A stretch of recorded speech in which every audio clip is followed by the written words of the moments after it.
Halo Sobat Genbiku dimanapun kalian berada, selamat datang di podcast Genbi Ngopi, Genbi Ngobrol Pagi. Sebuah podcast persembahan Divisi Public Relation Genbi Kediri Komisariat IAIN Ponorogo. Hai Genbiers, selamat pagi dan selamat datang di podcast Genbi Ngopi, Genbi Ngobrol Pagi. Nah, di episode kali ini bersama saya Mutia Kolom Ashari, kita akan membahas tentang personal branding. Nah, di era sekarang kan kehidupan seseorang itu terpengaruhi oleh citra yang baik. Nah, terus apa saja sih yang akan kita bahas pada video kali ini? Itu yang pertama adalah apa itu personal branding, terus cara membangun personal brand, dan tips-tips yang harus diterapin dalam membangun branding seseorang.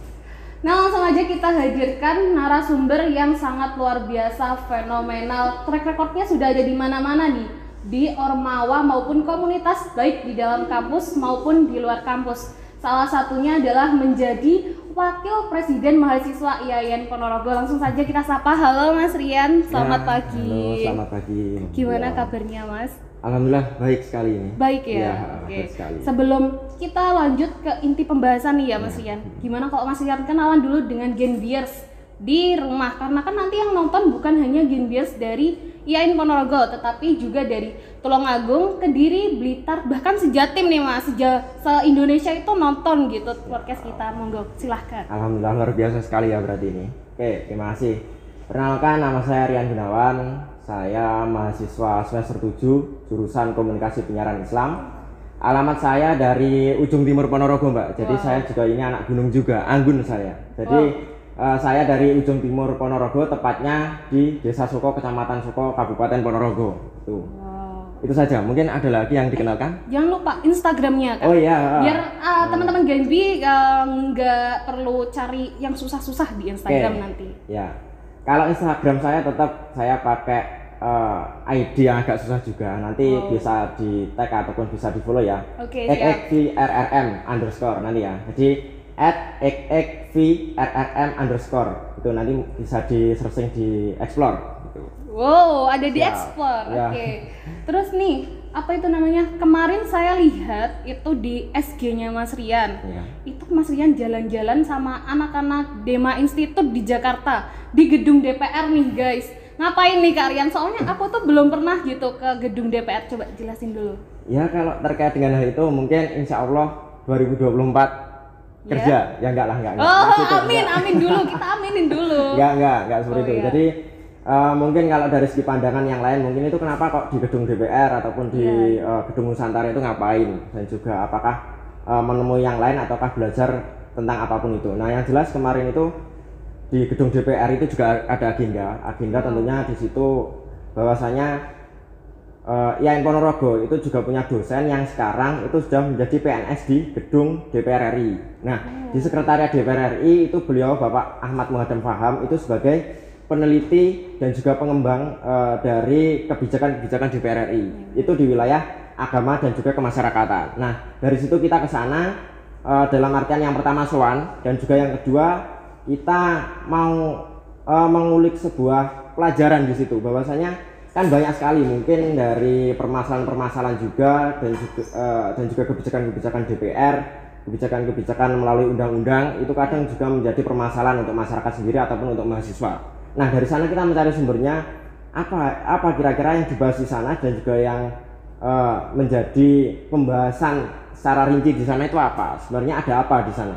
Nah, dari situ kita di sana niatnya untuk belajar yang pertama, yang kedua memang kita untuk jalan-jalan ya juga seperti itu ya. Jadi jalan-jalannya itu sebagai nilai plus lah ataupun bonus dari pelajaran kita ke sana gitu. Berarti itu sama seperti kayak kegiatan di luarnya dari Dema ini ya Kak? Iya. Kalau kegiatan di dalam kampusnya Dema ini aman Kak? Soalnya kan akhir-akhir ini banyak PPKM tuh.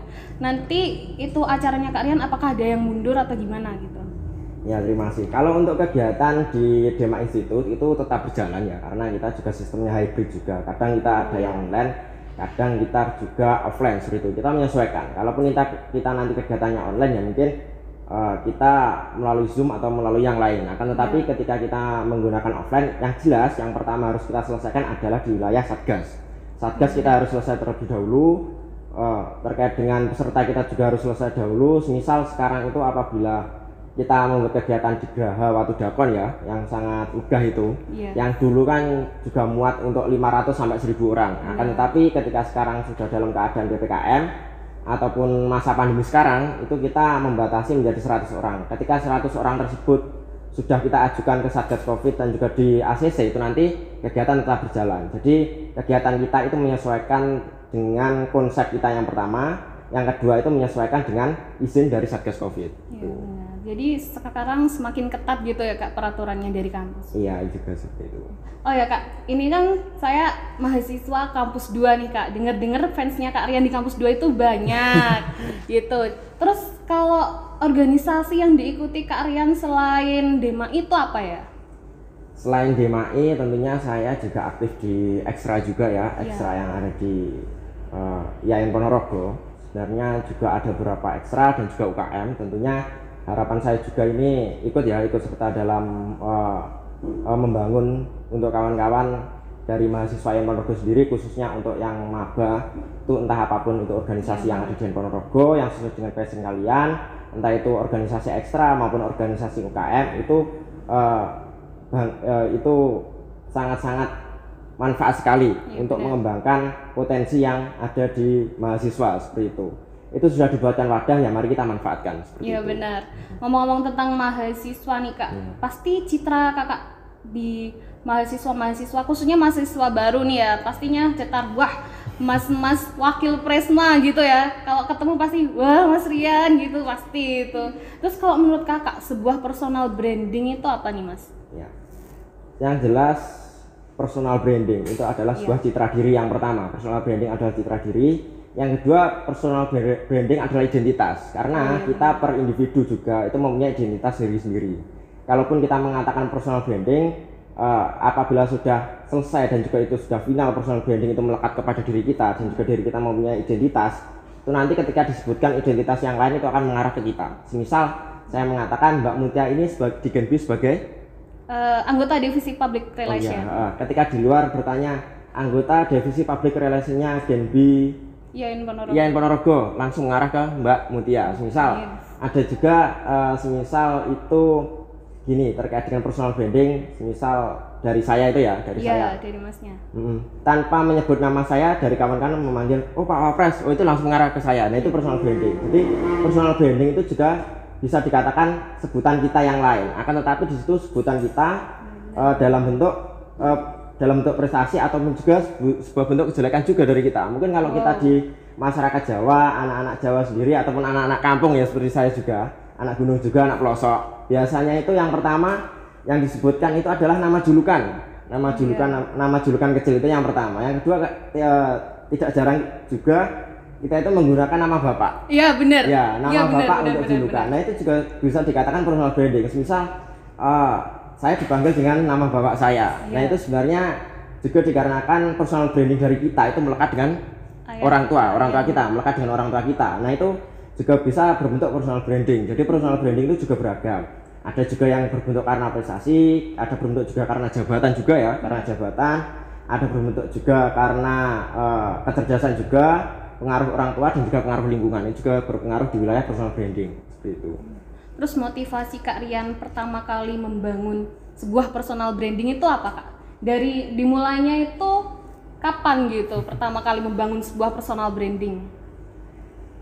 Terkait membangun personal branding sebenarnya saya mengalir seperti itu aja ya, karena dari dulu itu sempat nggak kepikiran mau membangun personal branding itu enggak. Cuman seiring berkembangnya waktu dari saya itu muncul beberapa personal branding. Mungkin kalau saya cerita sejak awal ya, sejak SD itu mungkin pembangunan saya bukan di wilayah organisasi tapi di wilayah akademis, dimana akademis kan juga jarang di SD itu kegiatan-kegiatan organisasi jarang. Jadi di wilayah akademis mungkin karena dianggap sebagai yang mengarah kepada akademis, ya udah ya sebutannya yang lain-lain. Karena saya dulu juga pernah menjadi siswa SD yang sangat bisa dikatakan nakal, enggak, cuman dianggap nakal oleh teman-teman, bukan dianggap nakal oleh orang-orang. Karena apa? Karena saya dulu juga agak cari muka juga.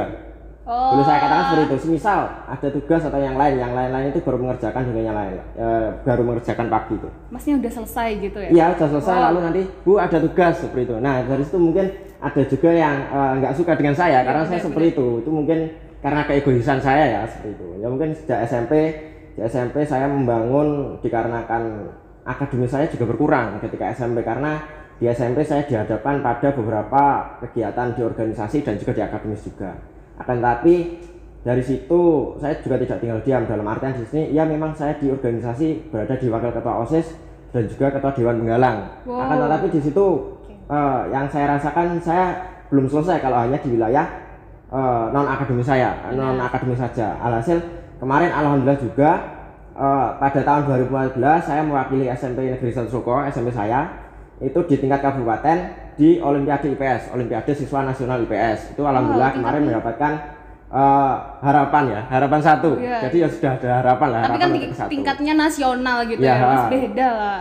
Itu baru tingkat kabupaten. Nah, itu 5 besar itu berhak untuk melanjutkan di tingkat provinsi mewakili kabupaten. Akan tapi ya belum beruntung dan juga belum mencoba lagi. Mau mencoba sudah lulus gitu. Jadi ya nggak sampai mencoba lagi. Ya itu sudah prestasi di SMP. Mungkin sejak SMA juga sudah tahu sendiri, mungkin dari kawan-kawan itu ada beberapa organisasi yang saya ikuti, dan juga di wilayah akademis saya kurang lagi. Akan tetapi dari situ saya personal branding saya dianggap sebagai organisatoris. Jadi nilai-nilai akademis saya itu mulai meluntur ya. Bisa dikatakan ya nggak meluntur lah. Akan tetapi panggilan dari segi akademis itu sudah meluntur sejak SMP. Agak berkurang lah, Mas, jangan meluntur. Nah di SMA itu sudah dianggap sebagai seorang yang organisatoris ya. Mungkin ada beberapa ekstrakurikuler yang saya ikuti dan juga ada beberapa yang saya pimpin dari situ. Nah dari situ saya dikenalnya melalui organisasi. Jadi entah itu panggilan, entah itu citra diri saya, itu dikenalnya melalui organisasi. Sama halnya seperti di kuliah, mungkin Mbak Mutia ya, karena juga satu jurusan kita Iya benar. Satu kelas juga, kita. Mengetahui juga terkait dengan track record dari saya sendiri. Mungkin kalau semester 1, semester 2 saya aktifnya di akademis. Iya benar. Akan tetapi ketika naik ke 3, 4, 5, 6, 7 semester 7 itu nanti saya sudah mulai membelok ke arah organisasi. Mungkin ya itu sebuah dinamika ya. Dinamika dari saya sendiri. Mungkin kalau yang lain itu sesuai passion. Ketika mengikuti di wilayah akademis dipersilahkan, ketika mengikuti di wilayah organisatoris itu dipersilahkan. Akan tetapi yang perlu kita garis bawahi di sini bahwasanya kita mempunyai tanggung jawab sebagai mahasiswa. Tanggung jawab yang pertama itu tanggung jawab kepada orang tua ya, dikarenakan kita juga apapun yang terjadi kita masih ngikut dengan orang tua, itu yang pertama. Dan yang kedua adalah tanggung jawab kita kepada semua orang. Nah, tanggung jawab kita untuk semua orang itu di wilayah organisasi. Jadi keduanya harus balance karena kita mempunyai 2 tanggung jawab. Tanggung jawab yang pertama itu juga perihal dengan akademis ya, karena juga tidak bisa kita kesampingkan, dan juga perihal yang kedua itu juga untuk keperluan orang banyak, kemaslahatan. Jadi itu juga tidak bisa kita biarkan. Jadi keduanya itu bagaimana agar balance, dan juga personal branding yang kita bangun itu juga tidak setengah-setengah. Mungkin kalau awalnya saya juga setengah-setengah hanya di organisasi saja, tidak, karena organisasi pun itu juga ada pandangan yang buruk juga, karena semisal juga karena organisasi ini nanti selesainya kuliah lama seperti itu. Nah itu paradigma ataupun pandangan yang harus kita hapuskan, karena kalau bisa personal branding, akademis main, organisasi juga main. Itu mungkin yang perlu kita lakukan, dan juga perlu dilaksanakan juga, karena kalau hanya sebatas pembicaraan saja ya kemungkinan semua orang bisa, akan tetapi ketika itu sebuah pelaksanaan atau sebuah tindakan itu yang jarang. Nah itulah yang mungkin harus kita budayakan di wilayah mahasiswa juga, terkhusus mahasiswa organisatoris maupun organisasi yang maupun mahasiswa yang akademis seperti itu. Terus sisi positifnya kita dalam mempunyai personal branding itu apa, Mas, selain dikenal orang lain? Terkait dengan sisi positif itu sebenarnya tergantung dari kita menyelesaikannya bagaimana. Saya rasa sampai saat ini saya belum menemukan sisi positif dari saya membangun personal branding. Sebenarnya personal branding itu tanpa harus kita bangun, itu akan muncul secara sendirinya, itu yang pertama. Yang kedua, kita harus menyesuaikan juga terkait dengan branding yang sudah kita bangun. Misal saya sudah membangun branding ataupun sudah menunjukkan branding sebagai orang ini seperti itu ya, ataupun yang mempunyai posisi di sini. Nah itu adalah sebuah tanggung jawab bagaimana mengembangkan branding tersebut. Akankah branding itu nanti akan dibawa kemana? Akankah nanti setelah saya mempunyai branding tersebut itu saya seenaknya sendiri, itu yang pertama. Yang kedua, apakah saya akan mengembangkan juga, karena itu nanti juga akan berpotensi pada selling point ya. Selling point dari kita sendiri ataupun apa nantinya yang menjadi daya tarik untuk kita. Semisal saya mempunyai posisi di wakil ketua DMAI atau wakil presiden mahasiswa, akan tetapi tindakan saya di luar ataupun apa yang saya lakukan di luar itu berbanding terbalik dengan posisi saya. Nah, itu bisa dikatakan menjatuhkan juga terkait dengan selling yang kita bangun, selling point yang kita bangun. Nah, untuk sisi positifnya mungkin dan juga manfaatnya juga ya, selain relasi banyak itu nanti ketika nantinya kita melakukan ataupun menemui seseorang, itu nanti kita sudah punya bekal. Dalam artian bekal di sini, saya dari sini mau menemui seseorang ini untuk melakukan belajar yang pertama belajar dan juga melakukan penelitian misalnya seperti itu. Nah, itu nanti kita akan mempunyai mempunyai daya tarik sendiri, nilai sendiri, agar apa nantinya yang kita sampaikan itu juga bisa didengar. Karena kalau saya boleh mengatakan, tanpa adanya branding sebelum yang kita tanpa adanya branding pun dan juga tanpa adanya bekal pun, saya rasa juga saya tidak bisa di sini seperti itu. Benar. Saya tidak punya kesempatan untuk ngobrol bareng dengan kawan-kawan Gen B, itu tidak bisa tanpa adanya branding yang saya bangun. Terus selain sisi positif, ada sisi negatifnya nih. Pastinya Mas Rian kan banyak organisasi. Itu pasti ada banyak haters, apalagi di Instagram. Kalau Mas Rian itu ya bikin snapgram, itu pasti ada orang-orang julid yang komen Instagramnya Mas Rian, atau nggak gitu langsung DM. Contohnya seperti saya nih ya. Terus itu komentar haters paling gimana ya, paling mempengaruhi hidup itu ada nggak ya Mas?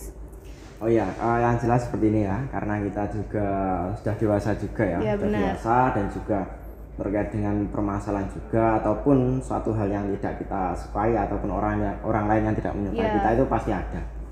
Yang jelas menginjak dari permasalahan tersebut, kaki saya itu terasa berat. Saya nggak tahu itu nginjak apa. Setelah saya lihat ternyata saya menginjak dewasa gitu. Wow. luar biasa.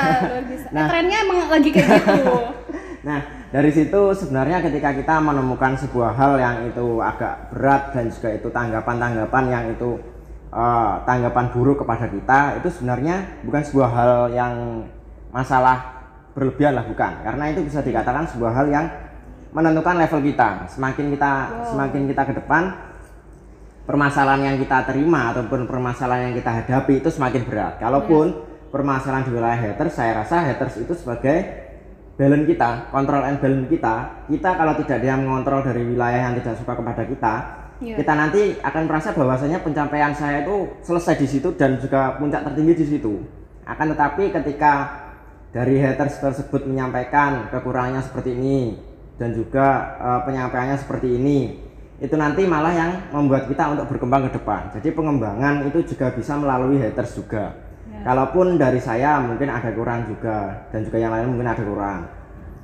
Dan juga untuk sekarang pun di wilayah posisi saya juga ada banyak yang nggak suka. Mungkin selain itu juga ada beberapa yang memberikan kebencian juga ada.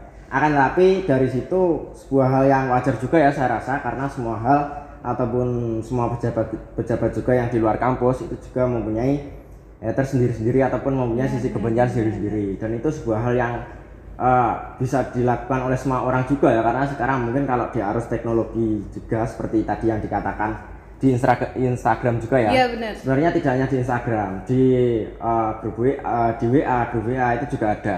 Nah, yang lebih parahnya lagi sebenarnya di wilayah haters ini nanti tidak hanya di orang-orang luar saja, tapi orang yang di dalam itu juga bisa memberikan dampak buruk juga ya. Komentar-komentar buruk itu juga sering. Karena apa? Karena dinamika ataupun circle dinamika itu berjalan terus. Itu secara dinamis berjalan, dan juga itu pun juga tidak stuck pada suatu hal saja. Apabila ke depan yang kita lakukan salah ataupun ke depan kita melakukan seperti ini, ketika itu yang kita pandang baik, belum tentu orang lain itu memandangnya baik. Nah, dari situ memunculkan bahwasanya apa yang kita lakukan, branding apa yang kita berikan itu tidak selamanya itu juga diterima. Itu juga sebuah hal yang wajar juga. Akan tetapi dari situ bagaimana kita bisa meminimalisir ya sebenarnya juga bermanfaat untuk pengembangan dan tapi kita di situ juga mempunyai cara bagaimana untuk meminimalisir, karena kita tahu sendiri ya, mungkin kalau kasus-kasus haters seperti itu ataupun bisa dikatakan agak mengarah ke bullying ya, nanti akan mengarahnya pada psikis juga berpengaruh. Nah dari situ dari seperti saya yang dihadapkan pada beberapa masalah, dihadapkan pada beberapa kegiatan, pada beberapa suatu hal yang harus saya kerjakan, itu juga harus berpikir juga di wilayah psikis, apalagi saya masih mahasiswa juga kan. Saya harus membagi organisasi dengan kuliah juga. Nah dari situ apabila psikis saya tidak terbangun, psikis saya tidak sehat dan juga yang lain-lain, mungkin nanti akan juga akan menemui yang namanya kena mental nanti kalau tidak disesuaikan juga. Nah dari situ tentunya kita harus pinter-pinter ataupun kita harus sejalan bagaimana otak yang kita paksa untuk terus berpikir dan juga bagaimana tubuh yang kita paksa untuk terus bergerak itu nanti juga sesuai dan juga tahan dengan keadaan lingkungan, tahan dengan keadaan sekitar, entah itu nanti tanggapan positif dan juga tanggapan negatif. Tanggapan positif yang kita anggap berlebihan dan juga itu kita anggap sebagai hal yang luar biasa, itu juga bisa menjadi hal negatif juga, karena ketika kita semakin terlena dengan yang namanya branding tersebut, branding kita terlena dan juga itu membuat kita semakin tinggi semakin kita sombong ya, secara sarkas seperti itu nanti juga akan membunuh kita sendiri seperti itu. Nah dari situ mungkin sisi negatifnya itu kita anggap sebagai level pendewasaan kita. Mungkin kalau dari saya di kuliah mungkin di HMJ, di himpunan mahasiswa jurusan, mungkin saya permasalahannya cuman lingkup di wilayah jurusan. Kalaupun nanti yang membenci saya, mungkin ya hater saya mungkin ya hanya satu jurusan.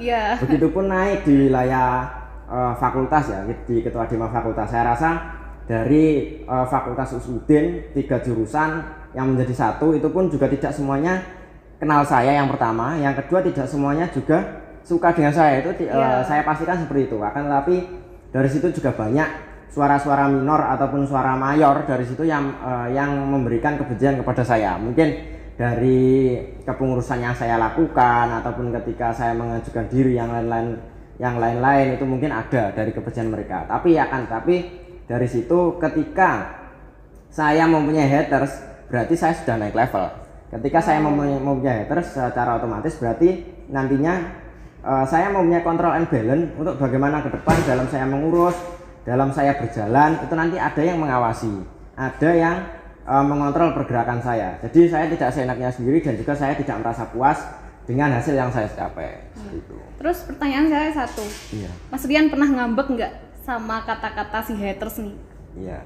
Kalau terkait dengan hal itu ya tentatif ya, maksudnya tentatif di sini juga menyesuaikan. Kadang juga saya anggap serius, tapi ketika saya anggap serius ya saya sendiri malah pusing biasanya. Jadi biasanya ya saya anggap sebagai candaan belaka dan juga tanpa adanya hal yang seperti itu ya, karena kalau bahasa Jawanya gojlok-gojlokan ataupun saling mengejek itu tidak ada di antara kita itu belum akrab seperti itu. Kalau budayanya seperti itu. Jadi ketika kita mempunyai banyak masalah secara otomatis berarti Anda baperan. Kalau saya mengatakan seperti itu. Ketika dalam lingkup ataupun dalam circle ataupun dalam halakoh itu nanti ada yang namanya bercandaan, saling mengejek, itu nanti dianggap serius, berarti itu orangnya baperan. Akan tetapi ketika dalam suatu lingkup tersebut ada yang mengolok-olok ataupun ada yang saling mengejek, berarti di dalam circle tersebut circle yang sangat akrab dan juga circle yang sangat mengetahui terkait dengan bagaimana dari sisi emosional dari orang ini bagaimana. Jadi kita saling mengenal dan mengenal satu sama lain dari situ. Mungkin itu diajak seperti ini, oh berarti diajak karena julukannya seperti ini, misal seperti itu ya. Berarti dari situ mengenal, oh ternyata saya sudah mengenal dekat dengan dia dan dia tipikalnya seperti ini, seperti itu. Nah dari situ kita saling mengenal. Jadi bukan kita anggap sebagai itu hal yang serius, terus nanti takutnya malah bunuh diri nanti kalau dianggap seriusnya seperti itu. Tapi ya itu dianggap sebagai bercandaan belaka lah, karena tanpa adanya bercandaan kita kurang akrab seperti itu. Terus gimana nih cara menyikapi dari haters ini? Apakah Mas Rian diem aja atau ngelakuin sesuatu kayak menangis merenung gitu di belakang gitu, gimana Mas? Kalau saya biasanya membuat puisi gitu. Wow, Enggak. anak sastra sekali teman-teman. Dari situ, dari renungan kan biasanya kalau anak sastra atau filsuf kan bisa menghasilkan sebuah karya, ataupun benar. ketika dalam keheningan, ketika dalam kesedihan bisa membuat karya. Kalau saya enggak seperti itu juga sih. Kalau saya anggap biasa lah. Kalau enggak gitu malah anak-anak sekarang ketika mendapat hal seperti itu update status WA, kalau enggak gitu update nge-tweet di Twitter kan, seperti itu juga untuk menyampaikan keluh kesahnya. Apalagi yang cewek-cewek itu ya sering banget nge-tweet gitu. Tapi dari situ mungkin kalau dari saya menyikapinya ya mungkin saya anggap kadang saya anggap sebagai percandaan belaka lah. Karena sebuah hal tersebut tanpa saya diejek, kalau tanpa adanya haters tersebut, saya rasa saya juga gini, kadang saya mikir gini ya, ketika saya tidak mempunyai haters berarti saya belum terkenal. Gitu kalau sombongnya ya. Iya, kalau gimana ya, kalau kasarnya seperti itu. Cuman kalau saya sendiri kadang ya biasalah, kalaupun dia mau mengatakan seperti ini ya biasalah, kadang saya juga bersikap bodo amat juga.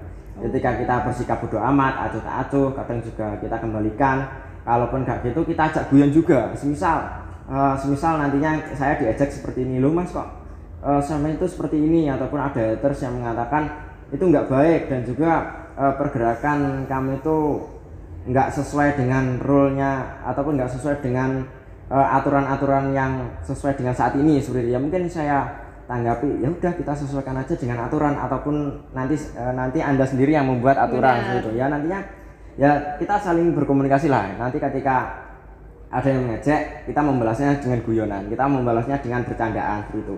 Nah dari situ membuat sebuah hal itu nggak kaku. Jadi ketika mereka itu batu, kita harus melawannya dengan lumpur. Karena nanti kalau batu melawan batu itu hasilnya akan api kan, nanti kan memunculkan percikan juga. Akan tetapi ketika nantinya batu itu nanti kita lawan dengan lumpur, itu nantinya batunya itu akan tenggelam sendiri dari situ. Nah dari situlah ketika ada muncul tanggapan miring ataupun haters, itu ya kita anggap biasa aja, kita tanggapi dengan bercandaan lah seperti itu.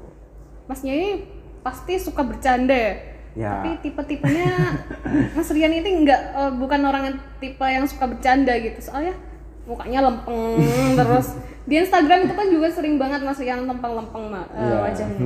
Ya itu mungkin itu ya seperti contohnya ya.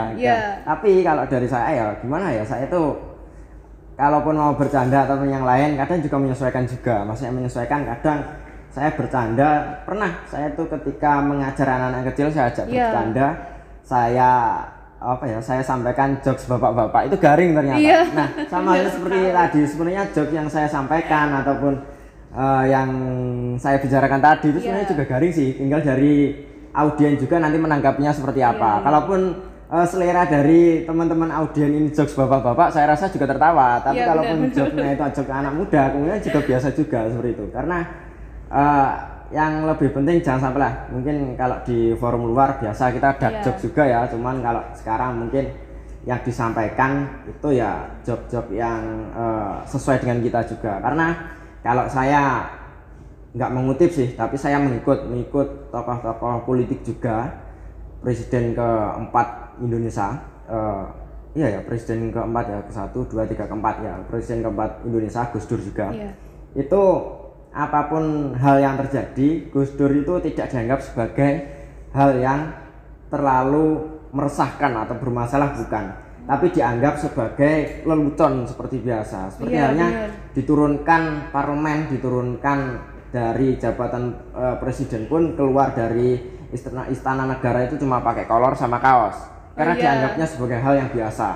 Ada beberapa pendukung yang itu masuk dan juga bahwasanya Gus jangan sampai turun, itu dianggap nggak apa-apa, pulang aja Mas seperti. Jadi yang membelanya itu malah disuruh pulang. Nah yang demo itu malah dibiarkan, ya silakan demo, terserah, nanti saya tinggal kamu. Jadi seperti itu. Jadi bisa dikatakan siapapun itu yang menganggap buruk ataupun yang lain, ya biarlah kita anggap sebagai bercandaan lah. Karena semuanya juga yang pertama juga cuma titipan. Kalaupun demo, sebenarnya nggak demo pun saya juga turun sendiri seperti itu. Jadi kalaupun nggak demo, kalaupun nggak apa ya, kalaupun saya nggak dikritik sebenarnya ya saya akan berhenti sendiri seperti itu, sebenarnya seperti itu. Jadi ya kalau saya menyikapinya ya biasa aja lah, karena gitu aja kok repot gitu sih kalau saya. Oke, terus kegiatan personal branding yang kakak suka itu apa? Yang paling berdampak besar gitu bagi kehidupan Kak Rian? Ya kalau dari kegiatan yang saya lakukan ya terkait dengan branding sendiri sebenarnya menyesuaikan juga. Kalaupun mau membangun, saya rasa saya juga tidak membangun, karena yang lebih saya tekankan di sini proses terlebih dahulu. Proses saya bangun terlebih dahulu, bagaimana saya kedepannya harus berjalan bagaimana, entah itu pun nanti saya harus belok kanan atau belok kiri ataupun lurus, itu nanti saya jalan gitu aja, mengalir gitu aja. Terkait dengan branding itu nanti akan muncul dengan sendirinya. Kalau saya rasa branding itu juga bonus, karena percuma kita punya branding besar ya, branding tinggi, branding besar, akan tetapi di wilayah manfaat ataupun di wilayah hakikatnya kita kurang seperti itu. Jadi lebih ke prosesnya terlebih dahulu. Terkait dengan branding itu nanti akan muncul dengan sendirinya. Seperti itu mungkin kalau itu saya. Terus ada nggak sih Mas tips-tips buat teman-teman Genbiers nih yang mau membangun personal brandingnya? Dari Mas Rian itu ada nggak tips-tipsnya? Ya tips saya cuma satu sih, nggak satu sih, banyak sih. Oh banyak.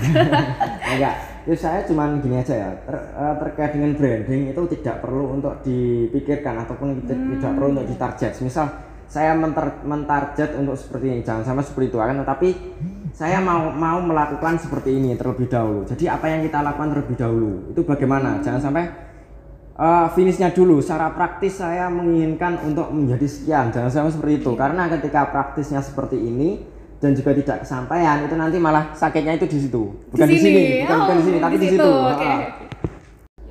Oh jadi gitu ya, kita nggak perlu menargetkan sunnya kita bakalan seperti apa, tapi kita harus menikmati proses untuk menjadi seseorang itu. Ya seperti itu. Ya. Makasih ya Kak Rian udah mau membagi waktunya, udah mau membagi ilmunya untuk teman-teman Genbiers di rumah. Ada pesan terakhir untuk teman-teman Genbiers yang ada di rumah nih sebelum meninggalkan area ini gitu. Ya terima kasih. Mungkin pesannya ya kepada teman-teman Genbi, karena saya rasa teman-teman Genbi ini juga sudah sangat luar biasa. Ya. Kita belajar juga, tetapi secara level juga sama kita itu. Yang jelas pesan saya, dikarenakan Genbi ini saya melihat juga akademisnya juga main, organisasinya juga main di situ. Jadi wadah seperti Genbi inilah yang dimanfaatkan oleh kawan-kawan seperti itu. Nah, pesan dari saya mungkin kalau yang namanya organisasi itu biasanya saya menganalogikan sebagai obat gitu Mbak. Menganalogikan sebagai obat. Karena kalau sering kita melihat ya, obat itu yang kita rasakan pasti pahit. Jarang juga obat itu yang manis seperti itu. Nah, dari situ organisasi itu ibarat obat. Apabila kita rasakan sebagai racun, itu nanti ya bakal kita muntahkan. Apabila itu kita rasakan sebagai penawar, itu nanti akan menjadi sebuah sebuah penyegar untuk tubuh kita. Yang jelas di organisasi pilihannya hanya dua, menjadi racun atau menjadi penawar. Nah, harapan saya untuk kawan-kawan Genbi ini, ketika sudah diberikan wadah yang sekiranya itu juga wadah untuk akademis juga ya, karena akademisnya dari kawan-kawan Genbi juga sangat luar biasa, pencetak IPK tinggi juga ya, amin gitu. Amin. Nah, harapannya itu juga bisa balance juga, karena Genbi ini bisa dikatakan sudut pandang ataupun bisa dikatakan kiblat dari kawan-kawan untuk bagaimana antara organisasi dan juga akademis itu balance ataupun sejalan seperti itu. Mungkin itu pesan saya untuk kawan-kawan yang ada di Genbi. Iya, makasih ya Kak Rian pesan-pesannya untuk teman-teman Genbi nih khususnya. Jangan kapok lagi ya Kak kalau mau diundang-undang sama teman-teman Genbi. Ini sama teman-teman luar biasa enggak kapok? Oh, hiperbola sekali ya Mas Rian nih. Jangan lupa kita main ke basecampnya Genbi. Sekarang Genbi Ian Ponorogo udah punya basecamp soalnya. Iya, luar biasa sekali ya sudah punya basecamp. Tentunya kan bisa dikatakan wadah yang juga profesional karena sudah mempunyai mempunyai basecamp juga. Mungkin indikator dari organisasi ataupun wadah yang sudah profesional luar biasa itu. Bisa dikembangkan lagi, mungkin bisa juga dimanfaatkan ya di sana. Iya, bisa. Ya, makasih Kak Rian atas waktunya yang udah mau berkunjung ke BI Corner dari Genbi. Nah, untuk teman-teman di rumah jangan lupa untuk like, comment, dan subscribe YouTube Genbi Kediri, dan jangan lupa untuk follow Instagramnya di @genbikediri. George Bernard Shaw pernah berkata, hidup bukan tentang